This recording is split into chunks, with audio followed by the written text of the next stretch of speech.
17 janvier 1961. Un homme regarde, impassible, l'exécution de Patrice Lumumba sur son propre sol. Il s'appelle Moïse Tshombe et c'est lui qui a précipité la sécession qui a déchiré le Congo. 4 ans plus tard, ce même homme devient Premier ministre du Congo unifié. C'est lui-là même qui avait tenté de démembrer. Comment un pays survit-il quand ses dirigeants changent des camps aussi vite que les vents tournent? Comment des hommes qui se sont combattus, trahis, envoyés à la mort les uns les autres finissent-ils, quelques années plus tard, par se serrer la main au sommet de l'État? Voici les 10 hommes qui ont changé des camps pour survivre au Congo. Mais plus on approche du numéro 1, plus les archives deviennent dérangeantes. Ce classement n'est ni celui de la notoriété, ni celui de la durée au pouvoir, c'est celui de l'impact réel du retournement sur les cours de l'histoire congolaise.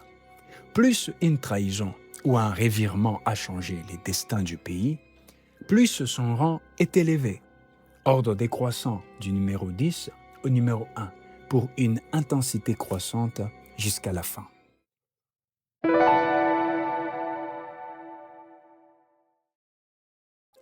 Antoine Gizenga est le vice-premier ministre de Lumumba, son allié idéologique les plus proches. Contrairement à tous les autres hommes de ces classements, il n'échangera jamais des camps. Ce qui, au Congo, au début des années 1960, revient presque à une condamnation.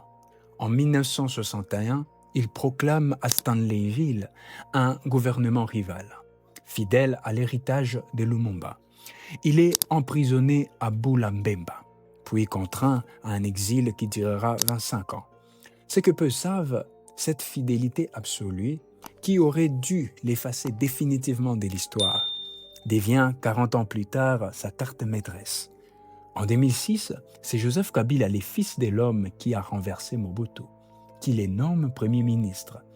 Il ferme ses classements en 10e position parce que son retournement est plus tardif, moins déterminant sur les cours immédiats des événements. Mais il ouvre, sans le savoir, la voie de tous les hommes qui vont suivre. Retenez ces noms. Au Congo, la loyauté peut aussi devenir une stratégie de survie. La preuve avec les dossiers suivants où c'est l'inverse qui s'est produit.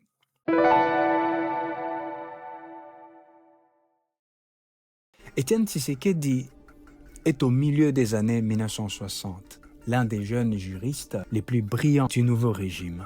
Il incarne alors le mobutisme triomphant. En 1966, comme ministre, il cautionne publiquement la pendaison des 4 opposants, présentée à l'époque comme une mesure préventive. Ce que l'histoire retient rarement, cet homme est le même qui, 14 ans plus tard, devient le visage de l'opposition la plus tenace du continent.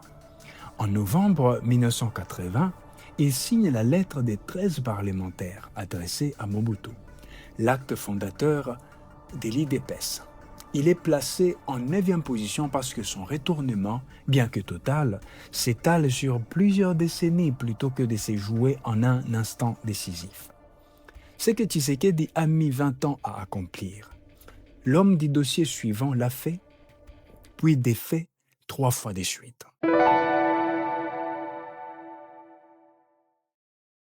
Léon Kengo Adondo est le pur produit du système. Procureur général puis Premier ministre à 3 reprises sous Mobutu. Il représente la continuité administrative du régime jusque dans les dernières années. Pourtant, en 1990, alors que le mobutisme commence à vaciller, il fonde son propre parti et prend ses distances avec les pouvoirs qu'il a faits. Lui-même reconnaîtra plus tard avoir été redoutable, avant d'apprendre à arrondir les angles. Un aveu rare de sa propre stratégie de repositionnement.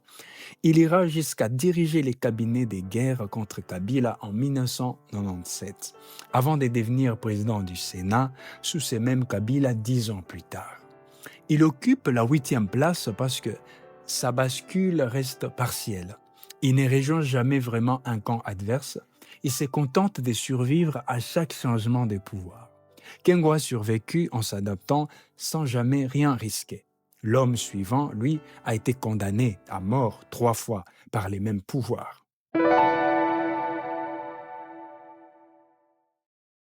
Nguze Karliband est présenté au sommet de sa carrière, comme les dauphins naturels de Mobutu. Sa trajectoire est la plus vertigineuse de ces classements. En 1977, après la première guerre du Shaba, il est jugé pour haute trahison et condamné à mort. Réhabilité 1 an plus tard, il redevient Premier ministre avant de repartir en exil comme opposant en 1981. Puis de revenir une nouvelle fois se réconcilier avec les régimes. Un enregistrement resté longtemps confidentiel révélera même des années après cette dernière réconciliation la méfiance persistante que Mobutu continuait de nourrir à son égard. Il occupe la 7e place et change de camp plus souvent que quiconque dans ces classements. Mais son influence réelle sur le cours du pays reste ponctuelle comparée à ce qui suit. On pourrait croire que rien ne peut aller plus loin dans les grotesques politiques congolais. On s'est trompé.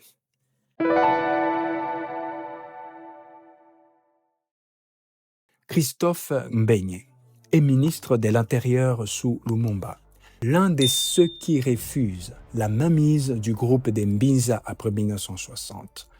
En 1964, il proclame à Stanleyville la République populaire du Congo une sécession lumumbiste, en miroir inversé de celle de Tshombe 4 ans plus tôt. La rébellion s'effondre sous les coups conjugués des mercenaires et des parachutistes belges. Mais Mbenye, lui, survit contrairement à la plupart de ses compagnons. En 1971, il rentre d'exil et se réconcilie avec Mobutu, devenant une figure honorifique du régime qu'il avait combattu les armes à la main. Il occupe la 6e place parce que sa rébellion, bien que spectaculaire, échoue militairement et son retournement final ressemble presque à un non-événement comparé au dossier suivant. Ces noms, retenez-le parce que les dossiers suivants vont y revenir.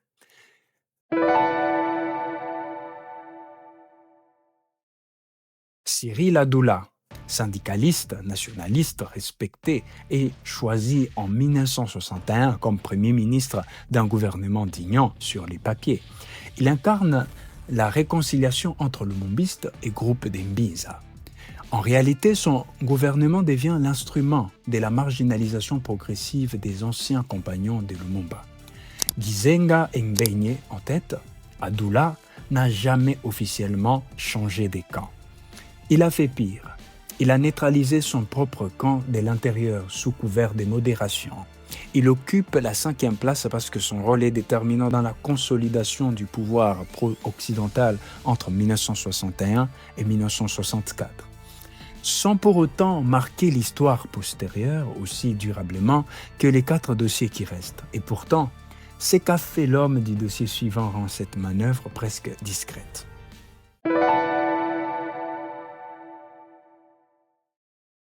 Justin Bomboko est président du collège des commissaires qui neutralise Lumumba dès septembre 1960, l'un des artisans directs de la marginalisation, puis de la mort du premier ministre déchu. Mais contrairement à Ndaka ou à Mobutu, il ne s'arrête jamais à traverser les régimes. Diplomate sous Mobutu, figure de la transition, puis honoré par l'AFDEL et par Joseph Kabila. En 2006, l'homme qui a participé à la chute de Lumumba est célébré comme pionnier de l'indépendance par les fils de celui qui a précisément renversé Mobutu au nom de cet héritage. Il occupe la 4e place parce que sa longévité politique traverse presque toute l'histoire congolaise indépendante, un cas quasi unique de survie institutionnelle continue. Ce que Bomboko a fait en 50 ans de diplomatie, l'homme du dossier suivant l'a fait en un seul geste, c'est sur son propre sol.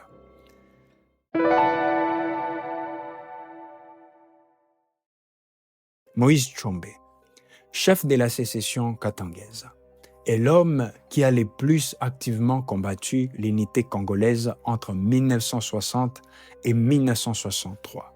C'est sur son territoire que Lumumba est exécuté en janvier 1961. en présence de ses propres ministres. Pourtant, en 1964, c'est lui que l'on rappelle pour diriger les Congos, qu'il avait tenté de démembrer. La preuve que même les pires ennemis du pouvoir central peuvent devenir des sauveurs des circonstances. À peine un an plus tard, il est à son tour évincé par Mobutu, enlevé lors d'un détournement d'avion et meurt en détention en Alger. La logique des trahisons qu'il a lui-même mise en mouvement finit par se retourner contre lui. Il occupe la 3e place parce que son retournement bouleverse directement les cours de la guerre civile congolaise et scelle l'essor de Lumumba. Ces noms devraient suffire à clore ces classements. Il n'en est rien, car les 2 hommes ont fait plus encore.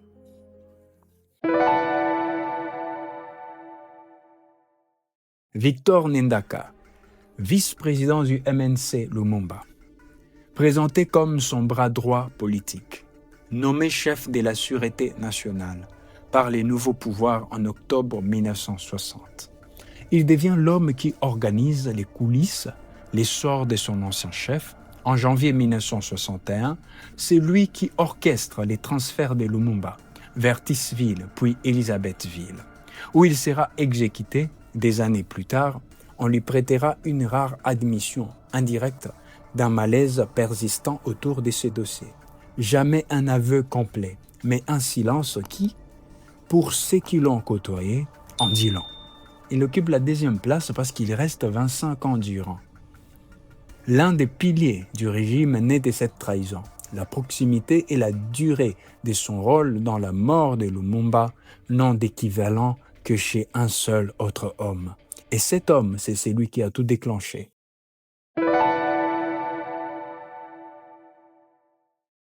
Joseph Mobutu est un jeune officier, promu chef d'état-major par Lumumba lui-même. En juillet 1960, une nomination de confiance totale. 2 mois plus tard à peine, il retourne cette confiance contre son bienfaiteur. Le 14 septembre 1960, il neutralise à la fois Lumumba et le président Kasavubu, avec l'appui déterminant des Américains. Les chefs des postes de la CIA à Léopoldville encouragent personnellement la manœuvre les soirs même, sans en référer à Washington. Un télégramme resté longtemps classifié révélera que Mobutu lui-même se plaindra plus tard auprès des Américains de leur soutien jugé équivoque, rappelant à mots à peine couverts qu'il n'aurait jamais pu agir seul en 1960. Il occupe sans contexte la 1re place à partir d'une seule trahison initiale. Cet homme façonne 32 ans de pouvoir absolu. Aucun autre retournement de ces classements n'a eu des conséquences comparables sur les destins du Congo. 10 hommes, un seul système. Les pouvoirs congolais de 1960 à aujourd'hui ne s'est pas construit sur la fidélité, mais sur la capacité de retourner sa veste au bon moment. Et à survivre à ces retournements, certaines zones d'ombre demeurent.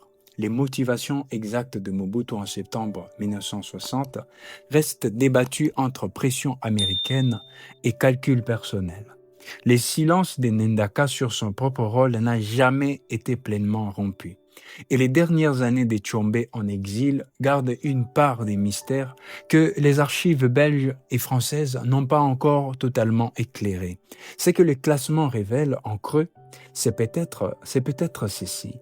Au Congo, rester fidèle à ses convictions a souvent été le choix le plus dangereux de tous.